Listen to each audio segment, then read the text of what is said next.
우리나라 국민의 평균 수명이 지난 2017년도 기준으로 남자가 79.7세, 그러니까 거의 80세죠. 그리고 여자가 85.7세, 그러니까 86세 정도로 평균 수명이 현재 됩니다. 굉장히 장수하는 그런 국가로 지금 이만큼 성장했습니다. 그렇지만 제가 태어났던 1960년대, 1970년대까지 지금으로부터 한 50년 전에는 어느 정도였느냐, 남자가 58.6세, 여자가 65.5세. 지금과 비교하면 20세에서 30세, 20년, 30년만큼 차이가 이렇게 나고 있습니다. 지금 그만큼 50년 전보다 훨씬 더 우리 국민들이 건강하게 오래오래 이렇게 살 수 있는 그런 환경이 되었다는 것입니다. 왜 이렇게 되었을까? 그 이유가 무엇일까? 많은 전문가들이 분석을 합니다.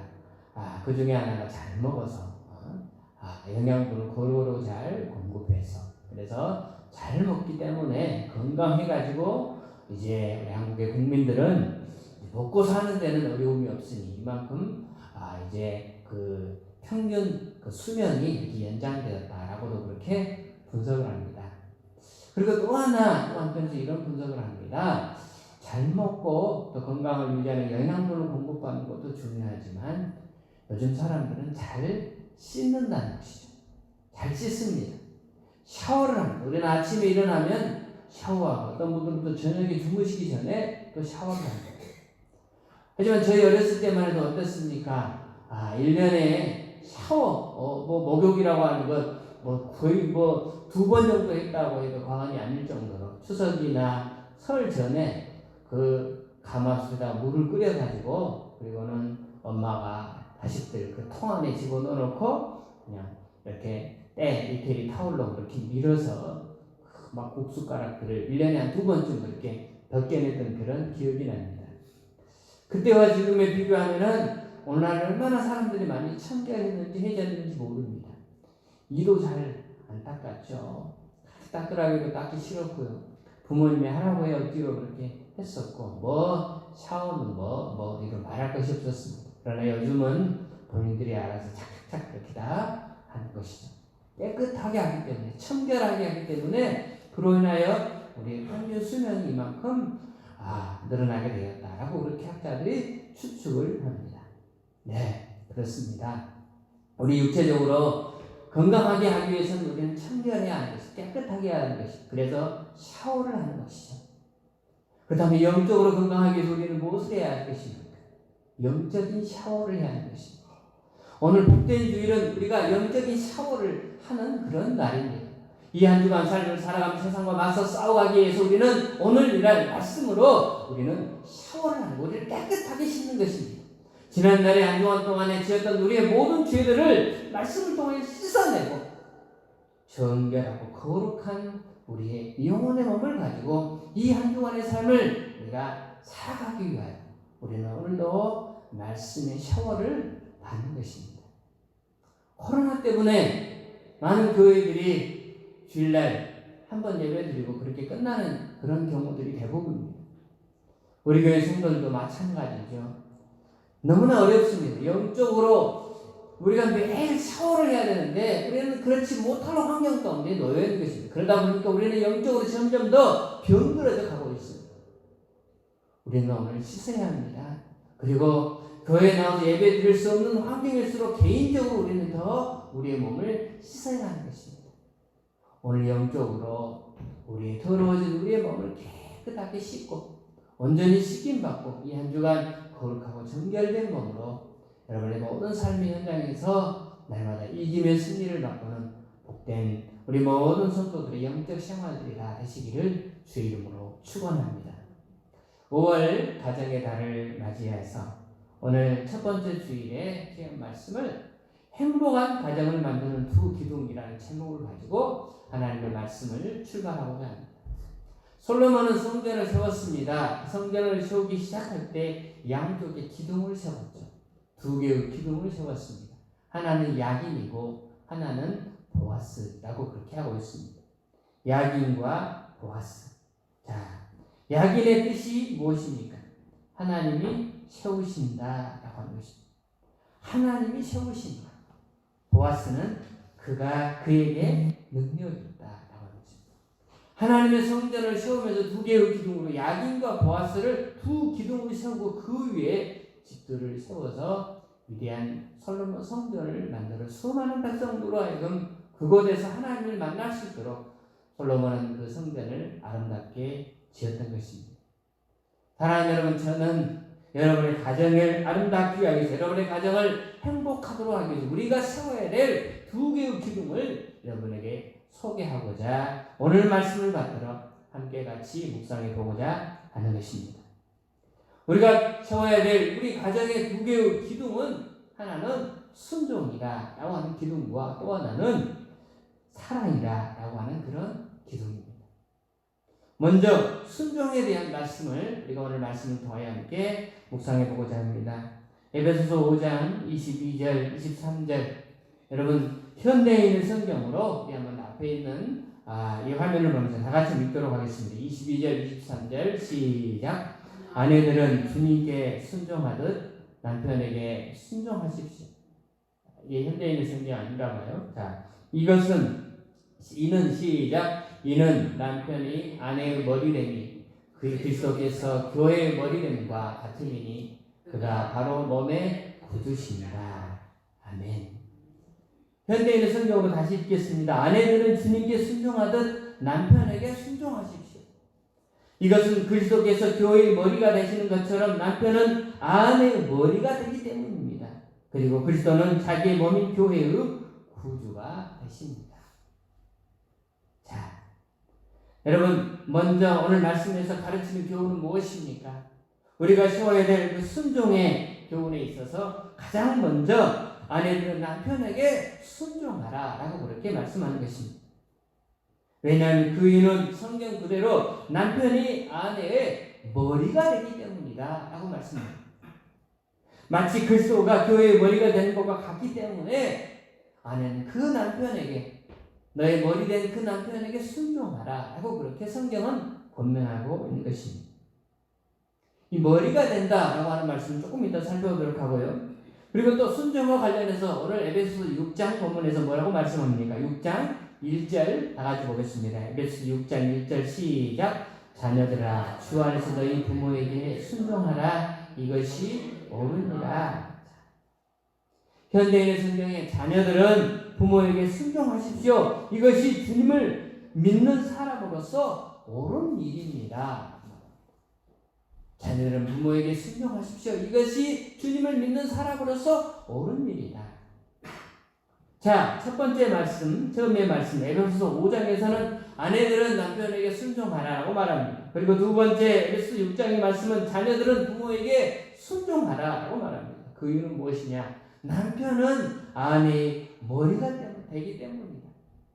또한 마찬가지로 부모도 자녀들의 머리가 되기 때문에 자녀들은 부모에게 순종하라라고 성경은 가르치고 있는 것입니다. 자, 그렇다면 머리가 된다라고 하는 뜻은 무엇이겠습니까? 혹은 여자는 열등해서 남자는 우월해서 그래서 남자는 여자의 머리가 된다라고 그렇게 말하는 사람도 있는데 그렇지 않습니다. 절대 그렇지 않습니다. 여기 머리가 된다라고 하는 것은, 이 머리라고 하는 것은 권위자라고 하는 뜻입니다. 권위자. 권위로 세우셨다라고 하는 뜻입니다. 이 권위, 영어 단어 authority라고 하는 이 권위라고 하는 단어, 이게 머리됨이라는 말인데 쉽게 설명하면 이런 것입니다. 우리는 비가 오는 날 밖으로 나가서 길을 걸어가기 위해서 우리는 우산을 들고 가야 합니다. 우산을 쓰고 가야 그 비를 맞지 않는 것입니다. 바로 내가 비를 피하기 위해서 내 머리 위에 쓰는 우산과 같은 게 바로 이 권위라고 하는 말의 뜻인 것입니다. 일반적으로 많은 사람들이 오해하기를 이 권위주의를 부정적으로만 생각합니다. 네, 권위주의는 부정적입니다. 권위주의에 사로잡힌 사람들은 엉뚱한 생각들을 많이 합니다. 그래서 착각을 하고는 뭔가 자신이 조금만 힘을 가지면 갑질을 하죠. 그게 권위인 것처럼 생각하는 것입니다. 하지만 오늘 본문에서 말하는 권위는 그런 권위를 말하는 게 아니라 힘, 권세 이것과는 다릅니다. 성경에서 말하는 권위라고 하는 것은 뭐냐면 그에게 권위자에게 그에게 부여된 의무와 책임을 말하는 것입니다. 그가 해야 될 일, 그에게 부여된 일을 말하는 것입니다. 예를 들자면 오늘 본문에서 남편을 아내의 머리로 권위자로 세웠다 하는 말은 남편은 그가 해야 될 일은 무엇이냐? 아내를 보호하고 지켜줄 의무와 책임이 있다라고 하는 것이 이게 권위라는 것입니다. 그 남편에게 준 권위는 자신이 아내보다 더 큰 힘을 가지고 억누르고 윽박하고 그를 속박하고 폭력을 행하는 게 아니라 그를 지켜줄 의무, 그를 지켜줄 책임 이게 바로 권위요. 이게 권위자에게 부여된 사명입니다. 그게 바로 남편은 아내의 머리가 되기 때문이다 라고 하는 말씀의 의미인 것입니다. 남자가 아무래도 여자보다 힘이 더 강하겠죠. 가끔씩 아내한테 두들겨 맞아서 경찰에 신고하는 그런 남자들도 더러운 있기는 있습니다. 아내가 운동을 막 많이 했던 그런 사람이든지 해가지고 두들겨 맞아서 신고하는 그런 남편들도 있는데 대부분 일반적으로 하나님께서는 남자들에게 넓은 어깨를 주시고 더 큰 힘을 주셨습니다. 그 이유가 무엇이냐? 그렇죠. 연약한 아내를 보호해라. 그의 생을 책임져라. 그래서 그에게 권위를 힘을 더하여 준 것입니다. 그에게 힘을 더해 주신 것은 힘없는 아내를 지어받고 갑질하라고 폭력을 행사하라고 그에게 준 게 아니라는 사실입니다. 바로 그런 뜻에서 남편의 보호의 책임의 측면에서 아내는 그 남편의 권위에 순종하라 라고 이렇게 말씀하는 것입니다. 부모도 마찬가지겠죠. 자녀들은 부모에게 순종해야 합니다. 왜요? 왜 그렇습니까? 부모는 순종하는 자녀를 보호해야 될 책임이 있기 때문입니다. 그 자녀는 그 부모의 보호를 받기 위해서는 당연히 그 부모의 말씀에 순종해야 하는 것입니다. 하나님 앞에 하나님 말씀에 대하여 순종하는 사람은 하나님의 보호를 받게 될 것입니다. 남편의 권위에 순종하는 아내는 남편의 보호를 받게 될 것입니다. 부모님의 권위에 순종하는 자녀들은 부모의 보호를 받게 될 것입니다. 이건 당연한 것이죠. 그런데 가끔씩 청소년 시절에 반항심으로 가끔씩 이럴 수 있습니다. 내 인생은 내 것인데 아빠에게 내가 꼭 순종해야 돼. 부모에게 내가 꼭 순종해야 돼. 엄마 아빠 말이 항상 또 옳은 것은 아니잖아요. 틀릴 경우도 있습니다. 남편이 항상 옳은 것도 아닙니다. 남편 말에 틀릴 때도 있습니다. 그런데도 왜 순종해야 되느냐? 이유는 바로 이것입니다. 우산을 쓰고 있을 때만이 그는 그 비를 피할 수 있는 것입니다. 이처럼 비로부터 그가 보호를 받기 위해서 우리가 우산을 밖으로 벗어나면 귀찮다고 우산을 접어버리면 우리는 비를 몽땅 맞을 수밖에 없는 것입니다. 마찬가지로 나 부모님의 간섭이 싫어. 그리고 우산 밖으로 가출을 해서 밖으로 나가면 온 세상의 그 험악한 환경에 그는 자신 스스로 혼자 도전과 어려움 속에 노출될 수밖에 없죠. 그러니 그것들은 몽땅 다 본인 혼자 힘으로 버티며 나아가야 합니다. 그러기 힘든 싸움을 쌓아갈 수밖에 없는 것입니다. 아직 사회 경험도 부족하고 지적인 것도 부족하고 경제적으로 모자라는 젊은 10대가 부모님의 보호 없이 험악한 세상에서 혼자 살아간다라고 하는 것은 그는 참으로 힘든 싸움을 싸워야 할 것입니다. 그러니까 부모님 품 안에서 그가 성장하기까지 그가 스스로 자립하기까지 부모에게 순종하면서 그는 부모의 보호를 받고 그렇게 살아가는 것입니다. 하나님께 순종하는 사람들은 하나님의 보호를 받죠. 남편에게 순종하는 아내는 남편의 보호를 받을 것입니다. 부모에게 순종하는 자녀는 부모에게 보호를 받게 될 것입니다. 이것이 성경적 메시지입니다. 하나님께서 에덴 동산에서 가정을 창조하실 때 가정의 창조의 원리로 주신 것입니다. 이렇게 보호한 권위자에게 순종함으로 그는 보호와 책임을 그가 부여받고 그는 책임을 다하여 그 가족들을 그 아내를 지키며 그를 채워줄 그에게 필요한 것들을 공급해줄 중요한 책임이 권위자에게 있는 것입니다. 하나님께 순종하는 사람들은 이 땅에서 안연하게 살게 될 것이다. 성경은 약속합니다. 부모님께 순종하는 자녀들 어떻게 됩니까? 이 땅에서 잘 되고 장수할 것이다 약속합니다. 남편의 권위를 인정하고 순종하는 아내는 가정에서 행복하게 살 것이다 성경은 약속합니다. 영국의 존 러스킨이라고 하는 사람이 있습니다. 사회학자이면서 또 미술평론가입니다. 이 사람은 지금 온 세상에 경제학이 이익만을 추구하죠. 이익만을 추구하는 이 경제학을 비판합니다. 그러면서 인도주의적 경제학, 다시 말씀드려서 생명을 존중하고 정직을 더 중요하다고 생각하는 그런 인도주의적 경제학을 부르시했던 사람이 바로 이 존 러스킨이라고 하는 사람입니다. 그래서 그는 이익을 위한 다툼만이 아니라 생명을 존중하고 서로 사랑하고 배려하는 인도주의적 차원에서 서로를 섬기며 살아가자. 이게 인간에게 주신 윤리다라고 그렇게 주장했던 사람입니다. 이 사람이요, 어렸을 때 자신이 한 경험을 글로 이렇게 고백합니다. 내가 아주 어렸을 때 난로 위에 뻘겋게 달아오른 너 주전자를 꼭 만져보고 싶었습니다.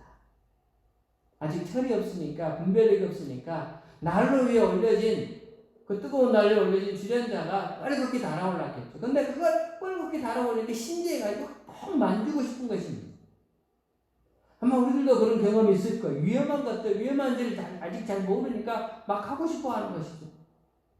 면도 칼날을 어린아이가 쥐고 손에 쥐고 논다면 그는 될 확률이 많은 것이죠. 그래서 부모는 깜짝 놀라 면도 칼을 뺏을 수밖에 없지 않습니까? 근데 그걸 갖고 놀고 싶은 거예요. 호기심이. 존 러스킨의 이야기를 다시 합니다. 내가 어렸을 때 난로 위에 뻘겋게 달아오른 너 주전자를 꼭 만져보고 싶었습니다. 몇 번 만지라는 것을 어머니가 말렸는데 그래도 난 꼭 만지고 싶어서 고집을 부렸습니다. 막 만지고 싶었다는 것이죠. 그때 유모가 그 주전자를 치우려고 했더니 어머니가 그러지 말라고 내버려 두라고 했습니다. 그리고 나를 내 고집대로 하도록 내버려 두었습니다. 그래서 나는 의기양양하게 그 벌겋게 달아오른 주전자를 만졌고, 그리고 그 고집 때문에 나는 내 인생에서 가장 쓰라린 고통을 경험해야만 했습니다. 그리고 그 일을 통해서 나는 순종이 얼마나 중요한 일인지를 배웠습니다. 순종에 대한 이야기를 하면서 자신의 어린 날의 그 경험을 그 책에 수록하고 있습니다. 순종하지 않았더니 그 뻘겋게 달아오른 그걸 만져서는 안 되는데 호기심에 그걸 만졌더니 다가오는 고통은 이루 말할 수 없다라는 것입니다. 아프리카의 선교사를 선교하시는 선교사님이 쓴 글 중에 나오는 대목인데요. 자신의 집들에서 놀던 아들이 나뭇가지를 하나 들고 막 돌리면서 재밌게 놀고 있었습니다. 그런데 이 선교사님이 보니까 뜰 가해 쪽에 큰 나무가 있었는데 그 큰 나무를 타고 나무 가지를 타고 명도를 품은 독사가 그 어린아이에게 덮치려고 내려오고 있더랍니다. 아빠가 얼마나 기겁을 했던지 그 뱀을 보면서, 그러나 아빠가 큰 소리 치면 뱀이 놀라서 달려들까봐 작은 소리로 말합니다. 아들아, 얘야, 아빠 말 잘 들어라. 네 머리를 흔들지도 말고 네 나뭇가지도 흔들지도 말고 아빠가 뛰어. 그러면 너는 뛰는 거야. 그리고는 아빠가 말합니다. 뛰어! 하니까 이 아이가 놀래가지고 그냥 아빠의 품속으로 영문도 모른 채 막 뛰어서 달려들었습니다. 그래서 뱀이 노리고 있던 아이가 사라지자 그냥 숲속으로 그 뱀이 돌아갑니다. 여러분, 만일 이 아들이 아빠의 말을 순종하지 않았다면 어떻게 됐을까요? 요즘 아이들처럼 아이 아빠 나 여기서 재밌어 나 여기서 놀래 그랬더라면 그 아이는 아마 뱀에 물려서 큰일을 당했을 것입니다. 사랑하는 여러분, 뭘 말합니까? 순종은 단순히 우리의 위험을 모면할 수 있는 그런 보호하는 기능만 갖는 게 아니라 생명까지도 우리가 보호받게 되더라 라고 하는 것입니다. 순종하니까 목숨도 보호받게 되더라. 그렇죠. 하나님 앞에 순종할 줄 아는 것입니다. 순종할 줄 아는 사람이 하나님 주신 영생을 얻게 되는 것이죠. 하나님 말씀에 순종해 우리가 영생을 얻습니다. 그러면 여러분, 우리는 순종을 배워야 합니다. 기독교 신앙은 순종의 신앙입니다. 기독교란 순종을 가르치고 배우는 것입니다. 그래서 성경은 하나님께 순종하는 법이 얼마나 중요한지를 여러 곳에서 많이 가르치고 있습니다. 자녀들은 부모님께 순종해야 된다면서 가르칩니다.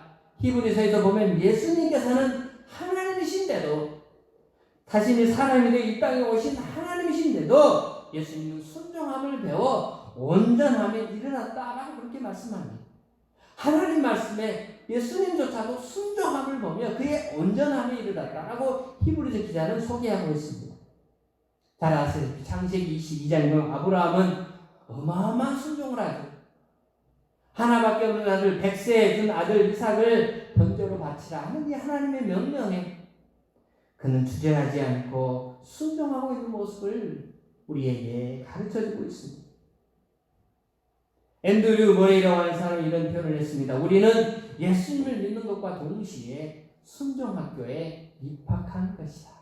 한번 같이 읽을까요? 시작. 우리는 예수님을 믿는 것과 동시에 순종학교에 입학한 것이다. 그렇습니다. 예수님을 믿기 시작하면 우리는 순종학교에 들어온 것입니다. 그래서 순종을 배워가며 우리는 순종하며 평생 그렇게 살아가는 것입니다. 걸어 순종할 줄 모르는 크리스찬은 크리스찬이 아닙니다. 순종할 줄 모른다면, 하나님의 명령에 순종할 줄 모른다면 그 사람은 크리스찬이 아닌 것입니다. 군인이 상관의 명령에 복종하지 않으면, 순종하지 않으면 옳은 군인이 될 수가 없습니다. 하나님의 말씀과 하나님이 정하신 권위 앞에 순종할 줄 모르는 사람은 결코 하나님의 신실한 일꾼이 될 수가 없는 것입니다. 그러므로 순종을 배워야 합니다. 예수님께서는 아버지의 말씀에 순종하느라고 당신이 원치 않는 그 십자가의 길을, 그 고난의 쓴 잔을 끝까지 마신 것을, 정말 우리가 믿는다면, 그리고 우리가 정말 그분의 제자라고 한다면 우리 또한 그분의 순종을 우리가 배워야 하고 그분이 가시던 순종의 길을 우리도 걸어가야만 하는 것입니다. 아내된 여러분, 남편에게 순종하기를 원합니다. 그럴 때 남편이 정말 온전한 사람이 될 것입니다. 자녀된 여러분, 부모님에게 순종하십시오. 이것이 옳은 길이라고 성경에 말씀합니다. 눈에 보이는 남편과 부모님에게 순종해야 될, 순종해야 우리가 눈에 보이지 않는 하나님 앞에도 순종하는 온전하며 성숙한 순종이 하나님 앞에서 드려지게 되는 것입니다.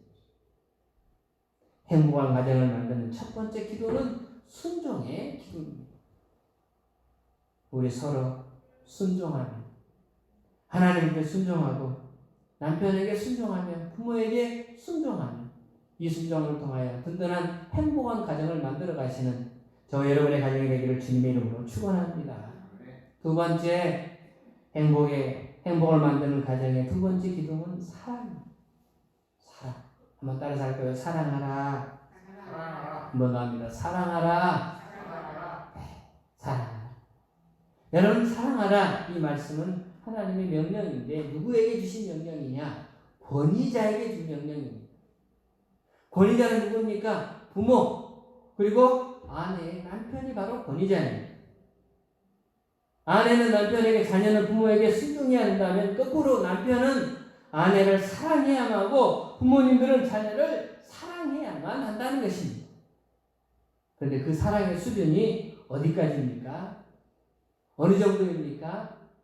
에베소서 5장 25절 다 같이 봅니다. 우리 앞에 있는 현대인의 성경을 같이 봅니다. 시작. 남편들은 그리스도께서 교회를 사랑하시고 교회를 위하여 자신을 바치신 것처럼 아내를 사랑하십시오.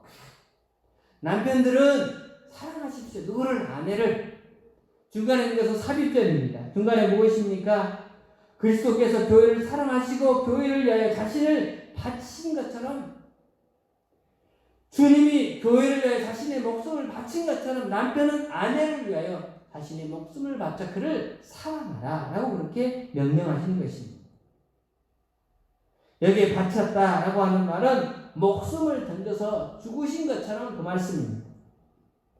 예수님이 얼마나 우리를 사랑하셨습니까? 그분은 죄를 짓지도 못하신 분이심에도 불구하고 사람들의 모든 죄와 허물을 묻지도 따지지도 않고 당신이 지은 것처럼 다 뒤집어 씌었습니다. 그리고 죽으셨습니다. 그런데 그만큼, 예수님이 그렇게 하신 만큼 남편은 그 아내를 사랑하라 라고 이렇게 명령하시는 것입니다. 예수님은 우리의 허물을 따지지도 탓하지도 않으셨습니다. 묻지도 않으셨습니다. 오히려 우리의 허물과 죄를 대신 짊어지시고 죽음으로 우리를 사랑하셨습니다. 그래서 남편이 아내를 사랑하는 표준이 어디까지냐? 그 기준이 어디까지냐? 십자가만큼, 예수님만큼, 예수님께서 보여주신 모델만큼 남편은 그 아내를 사랑해야 된다라고 그렇게 우리에게 명령하는 것입니다. 그러니 사실 여러분 좀 질문이 그렇지만 남편과 아내 중 누가 더 손해입니까? 아내는 남편에게 순종만 하면 됩니다. 그런데 남편은 아내를 위하여 자기는 죽도록 그렇게 사랑해야 한다는 것입니다. 아내를 죽도록 사랑해야 될 남편의 의무가, 남편의 그 해야 될 사명이 훨씬 더 어려운 것이죠. 에베소서 5장에 나오는 남편이 아내를 사랑하라 라고 하는 이 말씀 속에 사랑하라 라고 하는 단어는 헬라어의 사랑하라는 단어가 여러 개가 나오죠. 남녀간의 특별히 대표적인 사랑 말할 때 에로스 사랑입니다. 남녀간에 죽고 못 사는 그런 사랑, 서로 헤어지면 보고 싶고 만나면 즐겁고 웃음이 나오고 엔돌핀이 솟고 하는 이 사랑, 바로 이 에로스입니다. 그런데 여러분, 성경에서 말하는 오늘 본문 이 에베소서 5장에서 말하는 사랑하라 할 때 이 사랑이라는 단어는 에로스를 쓰지 않습니다. 이 단어는 아가페, 무조건적인 사랑을 이 안에 담는 것입니다. 다시 말하면 무슨 말이겠습니까? 한 남자가 한 여자를 만나서 부부가 되는 순간부터의 사랑은 이전까지, 결혼하기 전까지 연애할 때 그 사랑, 에로스의 사랑이 아니라는 것입니다. 그 사랑만 갖고는 안 된다는 것입니다. 결혼한 순간부터는 에로스가 아닌 아가페 사랑으로 바뀌어야 온전한 가정, 든든한 가정, 행복한 가정을 만들 수 있다는 것입니다. 왜 그렇습니까? 부부가 남편의 아내에 대한 사랑이 연애할 때 사랑, 그 사랑, 에로스만 사랑만 가지고는 부부 관계를 지속할 수가 없다는 것입니다. 남편으로서 아내에 대한 사랑을 하기에는 에로스만 갖고는 턱없이 부족하다는 것입니다. 우리가 살아봐서 알잖아요. 지금껏 살아오셔서 알잖아요. 요즘 드라마 부부의 세계 보신 분도 계실지 모르겠습니다만 얼마나 어렵습니다. 근데 그 부부의 세계는, 성경에서 말씀하는 그 부부의 세계는 세상에서 말하는 그 부부의 세계와는 다른 것입니다. 그전까지 보기만 해도 좋았던 그 시절, 그냥 엔돌핀이 솟았던 그 시절, 그 사랑만 갖고는 이제 한 가정을 꾸리며 그 가정을 행복하게 만드는 데는 턱없이 부족하니 이제부터는 다른 사랑을 알아. 에로스 사랑이 아닌 아가페 사랑으로 그 아내를 죽도록 사랑해야만이 행복한 가정이 되고 즐거운 가정이 될 수가 있다 라고 이렇게 권위자인 남편에게 너는 그 사랑을 하라고 우리에게 명령하신 것입니다. 남편이 아내를 사랑하는 이 사랑은 본능적 사랑이 아닙니다. 그냥 보기만 해도 좋았던 그때의 사랑이 아닌 것입니다. 엔돌핀이 확 솟았던 그때의 사랑이 아닙니다. 이제는 더 이상 엔돌핀이 안 나와요. 아니, 예전에 나왔던 엔돌핀보다 훨씬 더 적게 나와요. 그 사랑만 가지고는 그 가정을 지킬 수가 없는 것입니다. 그러기에 이제부터 이 사랑은 노력하는 거예요. 의지적인 사랑입니다. 그 남편은, 권위자는 그 아내를 위하여, 그 사랑을 하기 위하여 노력하는 것입니다. 저절로 본능적으로 속에서 나오는 게 아닙니다. 이제부터는 감성적 사랑이 아닙니다. 이 사랑은 신앙적으로 하나님을 사랑하듯 그 사랑으로 아내를 사랑해야만이 온전한 가정, 그 영원한 사랑을 지켜낼 수가 있다는 것입니다. 영목사 너는 잘하고 있느냐? 라고 물어보면 할 말이 없죠. 그러나 노력하고 있는 것입니다. 오늘 말씀을 전하면서 회개하면서 설교하는 것입니다. 내 남편의 아내에 대한 사랑은 조건적 사랑이 아니라 이제는 무조건적인 사랑입니다. 한 여자의 남편이 된다는 것은 남편이 되는 순간 아내를 판단하는 자격을 상실하는 것입니다. 왜죠? 이제부터는 그 여자가 잘못한 게 누구의 잘못입니까? 남편의 잘못인 것입니다. 그게 권위자에게 부여된 그러한 책임인 것이죠. 그 책임으로 아내를 사랑해야 합니다. 어떤 분은 회사에서 윗사람이고 아랫사람이 잘하는 것은 다 지휘한 것처럼 다 가로채는 그런 사람도 있습니다. 공은 지가 다 가져가 버립니다. 또 아랫사람이 실수하거나 잘못했을 때는 자기는 전혀 관계없는 것처럼 아랫사람에게 막 나무라고, 그리고는 심지어는 지가 잘못해놓고 아랫사람에게 뒤집어 씌우는 그런 윗상사분도 계시다고 합니다. 그런 분 얼마나 힘들까요? 그런 상사는 상사의 자질 부족이죠. 남편은 아내의 잘못을 자기 잘못으로 알고 자신의 실수는 아내에게 넘기지 않는 것, 이것이 바로 남편의 중요한 자세다라고 하는 것입니다. 우리는 그런 남편이 되게 노력해야 할 것입니다. 그리고 그런 남편감, 그런 신랑감을 내어 딸 가진 부모들은 기도해야 할 것입니다. 오늘 우리 남편들은 그런 남편이 되도록 노력하라, 애써라. 그게 바로 성경에서 남편들에게 아내를 사랑하라 라고 주신 하나님의 명령의 바른 의미다라고 하는 것입니다. 부모에게도 마찬가지죠. 오늘 6장 4절, 부모들은 자녀의 감정을 건드려 화나게 하지 말고 주님의 훈계와 가르침으로 잘 가르치십시오.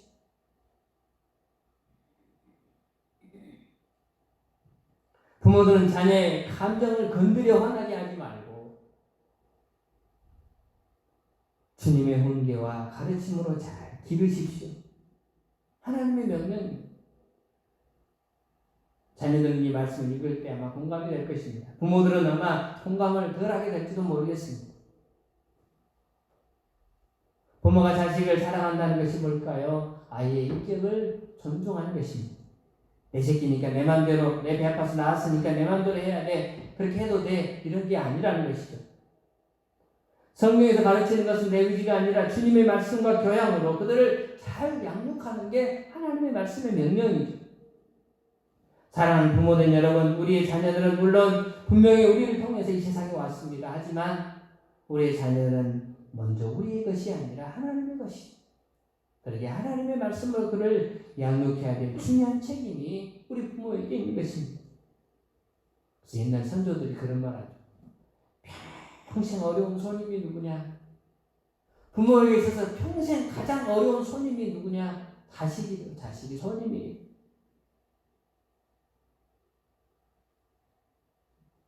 맨날 승희하고 아내하고 저하고 셋이면 밥 먹다가 또 딸이 어쩌다 한 번씩 같이 밥 먹으면 그날은 반찬이 약간 또 신경 아마 써지는가 봐.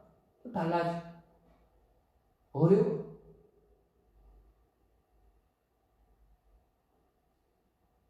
다시 정리합니다. 우리의 가정을 행복하게 만드는 두 개의 기둥이 있습니다. 하나는 순종이고 하나는 사랑의 기둥입니다. 아내는 남편에게 순종할 수 있어야 합니다. 자녀들은 부모님께 순종할 수 있어야 합니다. 또한 남편은 아내를 예수님께서 보여준 것처럼 죽도록 사랑해야 합니다. 부모는 마찬가지로 자신의 소유처럼, 자식을 자신의 소유처럼 여기지 말고 주님의 말씀으로 잘 기르고 양육해야 될 중요한 책임을 우리 가운데 명령합니다. 바로 그럴 때 행복한 가정이 될 수가 있습니다.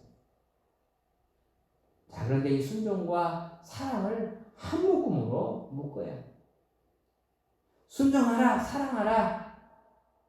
인위적으로 노력한다고 해서 되는 게 아닙니다. 우리는 이것을 한 묶음으로 묶어야 합니다. 어떻게 하는 것입니까? 에베소서 5장 21절에 그 해답을 우리 가운데 제시합니다. 21절 다 같이 봅니다. 시작. 그리스도를 경외하며 피차 복종하라. 우선성이 있습니다. 먼저 이루어야 될 게 있습니다. 그게 무엇입니까? 그리스도를 경외하는 것입니다. 하나님을 예배합니다. 하나님을 경외합니다. 하나님으로 대접합니다. 하나님을 존중합니다. 그분 되심을 먼저 인정하는 것입니다. 그분이 우리 가정의 호주가 되시고 주인 되시고 이 가정의 모든 것 되심을 인정하는 것입니다. 그럴 때 아내는 남편을 순종하게 될 것이고 남편은 아내를 사랑하게 될 것이고 부모는 자식을 그 하나님의 말씀으로 양육하게 될 것입니다. 가장 우선성이, 우리의 가정의 행복의 가장 우선성이 무엇이냐? 하나님을 경외하는 것입니다. 우리는 항상 그 하나님 우리의 가정에 먼저 우선적으로 계시다는 사실을 인정하며 살아가게 될 때 우리의 행복을 위한 가정의 두 기둥은 더욱더 든든히 서가게 될 줄로 믿습니다.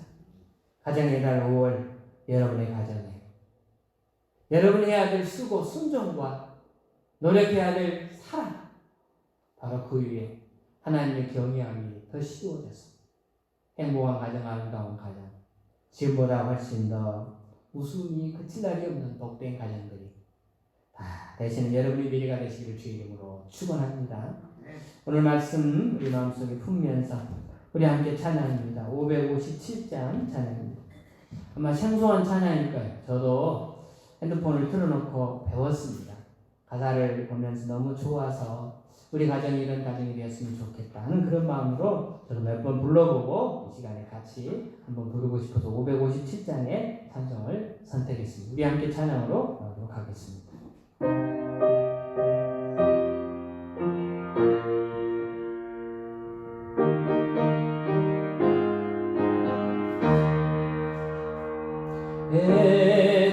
에덴의 동산처럼 복되어라 우리 가족 날마다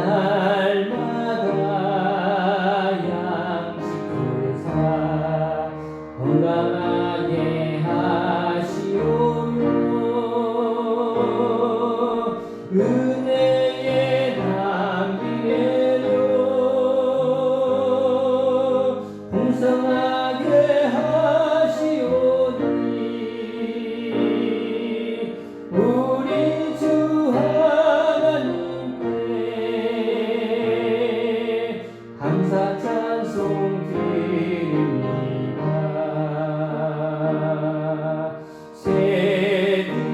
새들의 노래처럼 즐거워라 우리 가족 날마다 힘내시고 아플 때에 치유하며 슬플 때 위로하고 어려울 때 도우시니 우리 주 하나님께 감사 기도 드립니다.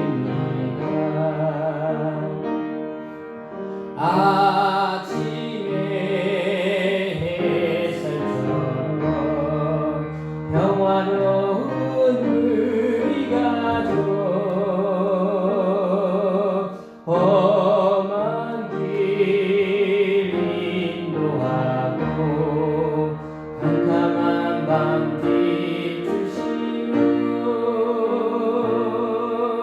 이 세상 끝날까지 사랑으로 보아니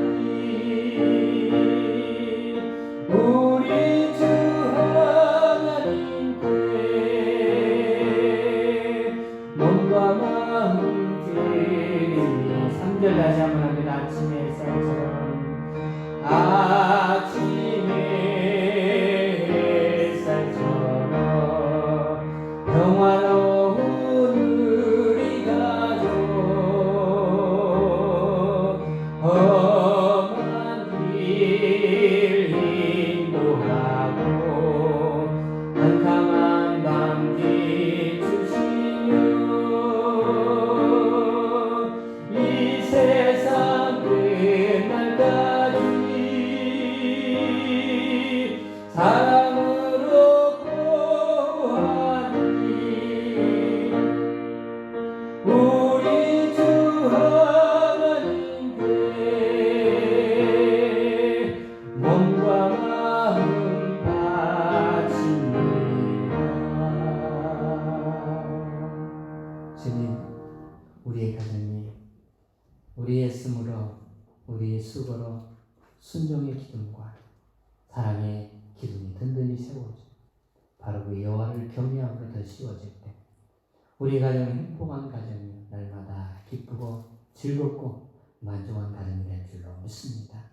이런 가정이 되기를 원합니다.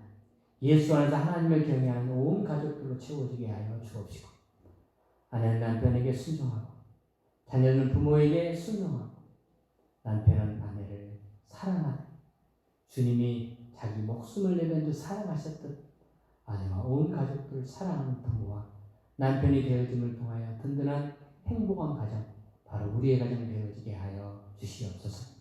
이런 가정이 되기 위해 노력하고 있으렵니다. 힘주시고 은혜 베풀어 주옵시고, 5월 가정의 달 노을에 우리의 남은 모든 인생에 든든한 가정으로 하나님께서 세워주시고 인도하여 주시옵소서. 가정의 달 5월 첫 번째 주일 예배로 우리가 나아가 계심을 감사합니다. 오늘도 우리 예배를 흠양하시고 말씀을 통해 우리를 채워주셨고 영적인 샤워를 통해 우리를 정결하게 하셨고 이 안에는 살아갈 힘과 능력을 우리 하나님이 공급하여 주신 줄로 믿습니다. 말씀해 주신 그러한 은혜를 가지고 이 한 주간 삶의 모든 현장에서 주의 거룩한 승리를 맛보는 온 성도들의 모든 삶의 현장과 가정으로 주께서 축복하여 주시옵소서.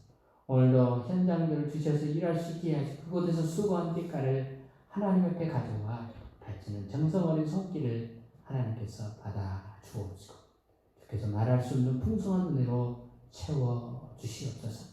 힘들어 아파하고 있는 수많은 물질로 궁핍받는 수많은 성도들의 가정 일일이 찾아가 위로하시고 하나님께서만이 해결하실 수 있는 그러한 주께서 은혜로 우리 가정을 붙들어 주심으로 말미암아 어려움에서 해방되게 하시사 건강한 몸과 건강한 우리의 영적 건강함을 가지고 또 하나님 주신 물질로 나누고 베풀고 또 덕을 세우며 가게 보조하며 또 하나님 인도하여 주시옵소서. 하나님이 언약하시고 약속하신 대로 넉넉히 충만하게 채워주실 줄로 믿고 손길마다 하나님께서 갚아 주옵소서. 감사드리며 예수님 거룩하신 이름으로 기도드리옵나이다.